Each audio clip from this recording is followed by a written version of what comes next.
Homestead-Miami Speedway, South Florida. We started the season in Daytona Beach in the sunshine. Now the Ford 400 bringing a close to the season under sunny skies and 80-plus degrees. Hope you're enjoying it. Let's take you through the field, starting with Greg Biffle, and here's Marty Snyder.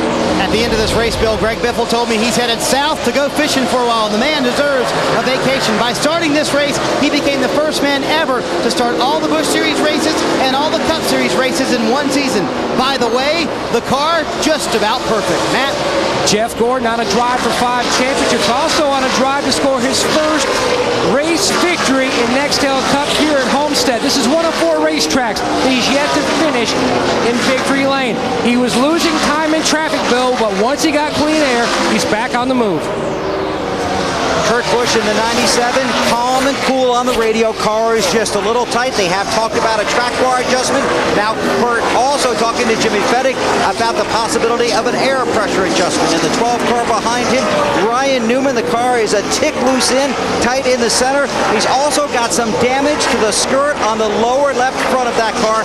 He said he's talking also about debris in one of the turns. Matt? Bobby Labonte, winless in 2004. Like Kevin Harvick, his season took a turn for the worse at Fontana when he dropped out of the top 10 in the standings. He hasn't had a top 5 finish since June. Would love to finish out this season, Dave, on a very positive note with a strong run, possibly a win. Kevin Harvick currently running in the 6th position now. Started this race in the 9th position, has moved up. His car just a little bit loose right now. Remember, Kevin won the Busch race here yesterday. Momentum definitely counts for something. Tony Stewart, he hasn't moved much from his early starting position. His car just a little bit loose now, according to the driver. Marty?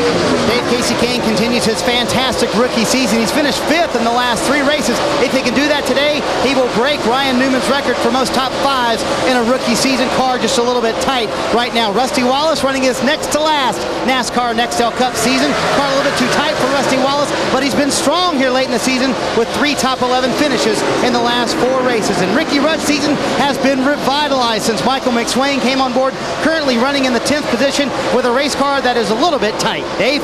Dale Earnhardt Jr. started this race 16th, moved up a few positions early on, wondered out loud to his crew, did we make the car too good, too quick? They've been struggling with this car this weekend, trying to bring it home to the championship. Marty? Dave, earlier this season at a team meeting, Elliott Sadler made spaghetti for the entire team. Now they want it every weekend because it was so supposedly so good. A little bit tight with a race car. This is a team that has not finished in the top 20 in the last 4 races. They want to finish strong today. Mark Martin, the 5th place man in the championship, says, I want scuffed tires on the next set. I believe the car will be better with scuffs. They started the race obviously with sticker tires, and he is a 5th place man in the championship, currently running in 13th. Mark, or Dave? Jamie McMurray, the guy who's locked up 11th and the $1 million that goes along with it, currently running in a race car that he described as tight in turns 1 and 2. He wants a track bar adjustment on that car during the first pit stop. Brendan Gaughan with a good run, moving forward in the 77 from his starting position of 17th. He wants his car just a little bit tight, doesn't want a big adjustment on the first stop. Guys? Caution flag is out. There is debris, I thought I heard him say, on the back straightaway. Well, this is what Jimmy Johnson needed right here. Front straightaway, I'm sorry, there it is. Just below the flag stand. That looks like the piece off Ryan Newman's car.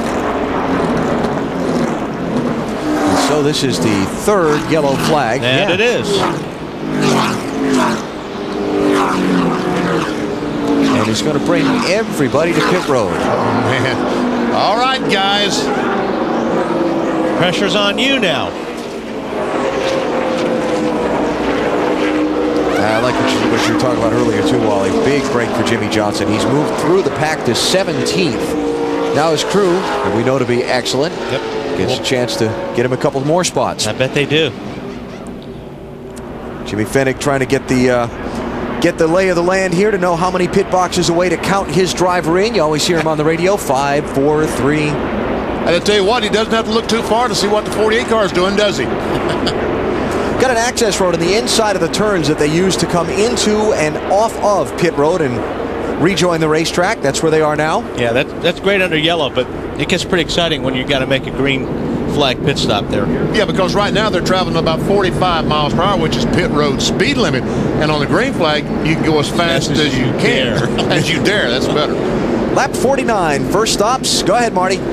Greg Biffle, your leader, says the car is pretty much perfect, just a little bit free. He said don't touch the chassis, though. It'll be 4 tires and no changes. Matt? Jeff Gordon's team waiting for Jeff to hit his marks in his pit box. He will stop short to allow the 48 to go around and have an easy entry and allow Jeff an easy exit. Going to make a wedge adjustment and air pressure adjustment. The car was extremely tight in the center of the corner, Bill. Kurt Busch in the 97 car. It's air pressure and a track bar adjustment. The car is just a little too tight. Doesn't turn as well as he wants. Looks like he won the race off of pit road. The 48 of Jimmy Johnson coming in later because it was so far back. Now the 48 leaving after the 4 tires and fuel. Let's check the camera we have at the scoring line at pit exit and see who won that race off pit road. Well, there comes Biffle, and there comes Busch. That was close. It was close, but Biffle was the winner. That's the advantage of that first pit stall, and you earn that pit stall by qualifying on the pole. Dave, what's up with Junior? Dale Earnhardt Jr. told his crew, good off the corner, just need to fix the loose end and the tight in the middle. They made a track bar wedge and air pressure adjustment to help Junior. Greg Biffle holds the lead on the set of pit stops. Kurt Busch will come out second, Jeff Gordon third, Kevin Harvick fourth, and Ryan Newman will round out your top 5. Jamie McMurray's crew won $20,000 in the McDonald's Drive-Thru Pit Crew Championship, fueled by Powerade at Darlington. Spent the least amount of time on pit road among participating crews, and check this out. 1 point between first and second. Wow, is that close? $200 grand on the line today, depending on how that comes out. All right, Matt was talking earlier about Jeff Gordon short pit and so 48. See, Jeff Gordon is way back from the line. Here's the line right here. So he stopped way back so Jimmy Johnson could come in and swing and have all this extra room. And then when Jimmy Johnson is his pit, Jeff Gordon has all this room to get out. And that was a great move on for both those guys, especially Jeff Gordon. And that's the great part about being teammates and pitting together. Exactly. Because if the 48 car had another car behind him, it would not be as good. Hey, what is this, Marty? BP, check out the right front from Greg Biffle's car. This is shredding on the inside of the tire. This was from a race car that was supposed to be handling, ideally, just a little bit free. Already a problem developing on these right front tires today. I did check with Doug Richard, the crew chief. He said they were conservative on the camber number, BP. Well, they're going to have to go up on the air pressures, I think, a little bit to start with, but that might help that. Oh, look at that mess off turn 2. They're about 3 deep there for about 7th place or so. It's at Rusty Wallace in 8th, Dale Jr. in the middle of that soup in 9th. Boris Sed's in there, 36. Mark Martin, he gets to see it all happening. Mark's in 11th place. Some lap cars down to their inside. Zero Mike Bliss is a lap down in 35th. Boris, you mentioned, Wally, he's a lap down in 36th after that early spin. And that's just not the kind of sight. Yeah, Robbie Gordon's got some sheet metal flap, and that'll probably wind up coming. That's his whole left rear fender. And the gas neck is located in that. And for 4th place, Ryan Newman. Got a run on Kevin Harvick. And Robbie Gordon has been given a black flag by NASCAR to please take that car to pit road.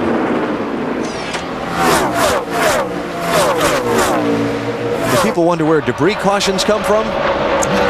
Stuff like that. Good start. Yeah.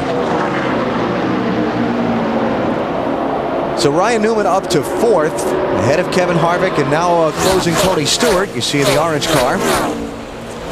They're behind the top 3 of Biffle, Busch, and Gordon. Here's Here Martin. comes Mark Martin on the inside of Casey Kane. That's for the 10th position. Kenny Wallace there in the 00. He's a lap down. Not racing for position with these guys. Mark's car looks like it's sticking real well down there on the bottom. Yeah. He's using that bottom. Again, he goes down to the bottom and then gets back on the gas. Hard on the gas. This is one of those places you just really roll out of the throttle. You go in pretty hard, but you just roll out of the gas. You may just tap the brake a little bit, but you let the car roll until you really feel like it's going to stick, and then you pick the throttle up again. And his car's working good if he can run on the bottom like that. Might have seen onto the top of the screen while we were following Mark. Jimmy Johnson sweeping down to the inside. Just picked up a couple of spots, BP. Currently running 15th. Bill, what are they saying? Nothing, Benny. You know what that means, don't you? It's good. That's right. That car looked familiar to it. Well, it has the same paint scheme and everything, but it's identical to the car they took to victory lane last week. In fact, it is the car they took to victory lane last week. Tested here with something else. This car was so good, they brought this one here, hoping for a repeat performance. 39th to 14th for Jimmy Johnson in the opening laps. All right, here comes Ryan Newman, the 12 car, closing in on the back of Jeff Gordon. That's the battle for the third position. Hey, Matt, 24 got any problem, or is the 12 faster? BP, Jeff Gordon was told in the last caution, in the first 15 or 18 laps, the 16 and 97 of Biffle and Busch are much faster, but then the times level off, and then Jeff starts to really make some headway. They made 2 days of testing here. All they did were long runs. That's what they're hoping for, so Jeff can slowly reel in the leaders. And another thing is these guys are all aware now that the 16 has tire problems. So they're not, yeah, he may be fast now, but he may not make it 60 laps before a pit stop. So they're just concerned on what their car's doing right now and making sure that they don't have any tire issues. Because every one of those crews saw that same tire we saw on our screen and realized, hey, fellas, it could be an issue here. Let's see if Newman can slide underneath him here. He's trying. Mark Martin tried to take a spot away from Dale Earnhardt Jr. It's going to be 9th place they're wrestling for there, Dave. And Junior started actually in 9th and has picked up that 8th position now. Remember, he split the corner into 3 parts, and he said the only thing good about my corners right now is it's good off the corner. Well, unfortunately, he radioed in just a few laps ago, better in and through the middle, but it's picking the nose up off the corner. We made it tight in that third of the corner. Marty? Dave, too tight on the first run for Mark Martin. They made an air pressure adjustment trying to get it better and put on those scuffed tires he wanted just now. Pat Bryson asked him, is it any better? He said it's definitely better as he passes Dale Earnhardt Jr. All this going on behind Greg Biffle, who has been out in front since the 5th lap of the race. Kurt Busch led the opening 4, a few of those under caution. And he holds on to a strong 2nd place after that pit stop a couple minutes ago, Bill. And Alan, just a second ago, crew chief Jimmy Fennig talked to Kurt Busch about the tires, said your tires are fine, but their camber should not be an issue. There are other teams running more camber than the 97, which is the angle that the tire leans and attacks the track at. He said, your tires are fine, don't worry. Just what a driver wants to hear. Yeah, I wonder if the leader knows all that. Don't worry. Greg Biffle out front here at Homestead-Miami Speedway.